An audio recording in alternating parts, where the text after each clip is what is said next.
What's up, fight fans? This is Kurt DeVille with Counterpunch Boxing News, and I got some new news concerning Chris Eubank Jr. and James Degale. You know, these guys have been beefing, for a while now, okay? These guys have been beefing for a minute, and it all really, these guys used to spar together. There was some altercations in the gym. They weren't really clear,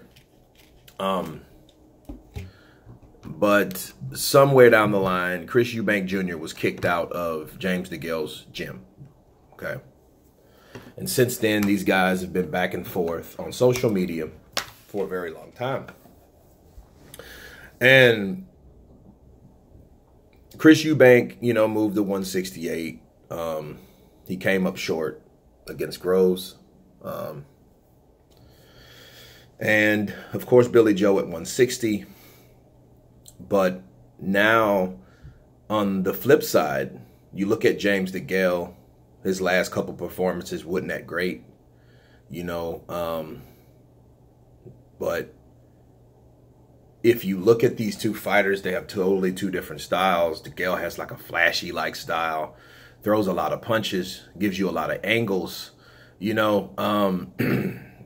Eubank Jr. is kind of a headstrong fighter that likes to throw hooks. He's a hooker.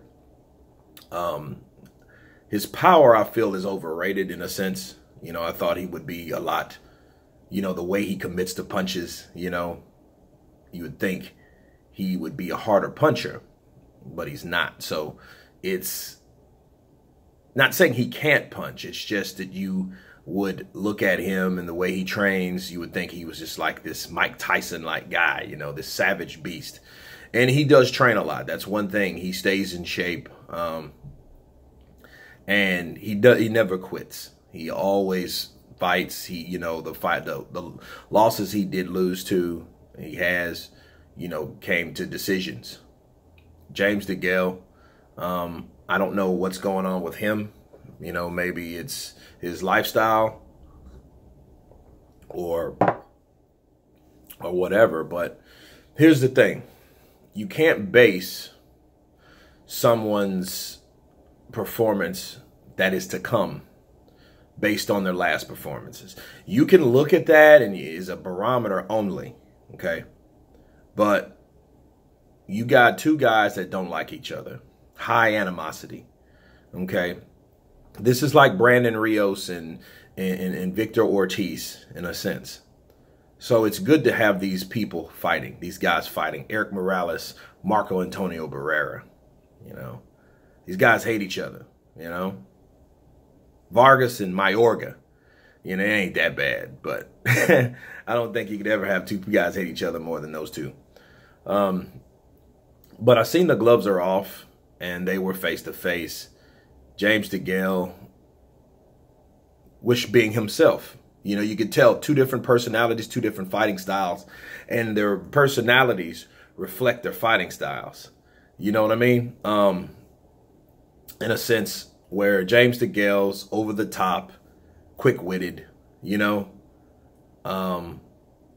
of fights like that, throws a lot of punches, changes angles. Then you have Chris Eubank Jr., calm, collective, monotoned in a sense. You know what I mean? Kind of puts you in the mind of someone just woke up when he talks. Like, you don't, what did you say then? You know what I mean? Like some Marlon Brando like shit or something, I don't know. Godfather, so ish, but British, right? So, and these guys were going back and forth on what happened, the actual events that took place in sparring, because the sparring, one states that Degale schooled Chris Eubank Jr. in the first round, then he left, and then the 8th round, Chris Eubank Jr. caught him and he was beating him up. And then, of course, the next day, they had two different stories to tell. So one thing we will see and hear is who will win when they fight, okay? It's a good fight because I feel Degale has declined. He has declined as a fighter. Me personally, I think because he's not the same fighter he was a couple years ago. Chris Eubank Jr., his problem is he was never really tested. And therefore, since he wasn't really tested, when he went up in competition, you know, that's the only times he was tested, but with different styles. So, you know, but I do think Chris Eubank Jr. is right. I think who really wants it, because if Degale goes in there with those flat performances he did in the last two fights, and Chris Eubank comes out there ripping shots, you know, and he can hurt Degale at that weight class, you know, because remember, Chris Eubank Jr. is original 106. He's a middleweight. Okay, he just moved up in weight, and I thought that was strange. Maybe that was, you know, he was setting up a plan to fight James Degale, you know, eventually or whatnot, because, you know, of course he knew where Degale was fighting at. You know, I'm just saying, I don't think it's a coincidence that this fight is happening. Okay,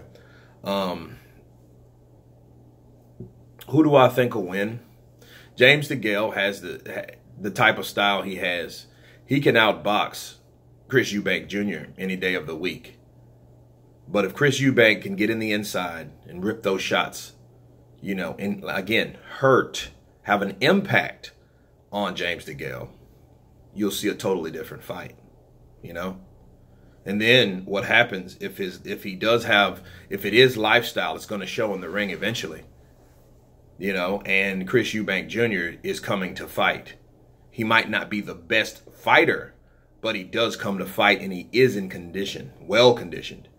Okay, that's one thing he has on his side.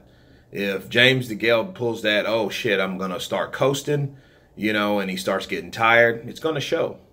So then we'll know, okay, it's his lifestyle. Lay off whatever you're on outside of the ring. Okay, you know, and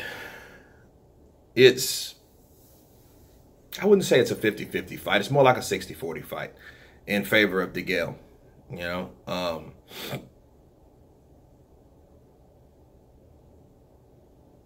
It's going to be on Showtime. The rivalry is real. That's what I like about it. It's the rivalry in these fighters. And when rivalry happens, it's more competitive. You can tell there's a backstory behind this fight when you see them fight. It shows that it's just not a competition. It's just not a normal prize fight. You know what I mean? You can tell, like, wait a minute, these guys are fighting with emotion. These guys are fighting like something's on the line. These guys are fighting like they have a reason to fight. And they do. These guys do not like each other at all. You can tell that in the face-off. You know, the gloves are off, whatever you want to call it. You know, it all started with Max Kellerman and, you know, with Faceoff. And, you know, there's no more HBO, but I'm glad someone picked up that format, you know, because I like any format where two fighters are face-to-face that's able to talk to each other. You know what I mean? And express themselves verbally. And then we see what they have to say. Then we can cross-compare that to what they do physically in the ring. But anyway, this fight will be February 23rd, 2019, United Kingdom at the O2 Arena. Showtime has picked it up, of course. So you guys tell me what you think about Chris Eubank Jr. and James Degale. Please subscribe. You guys been counterpunched. Peace.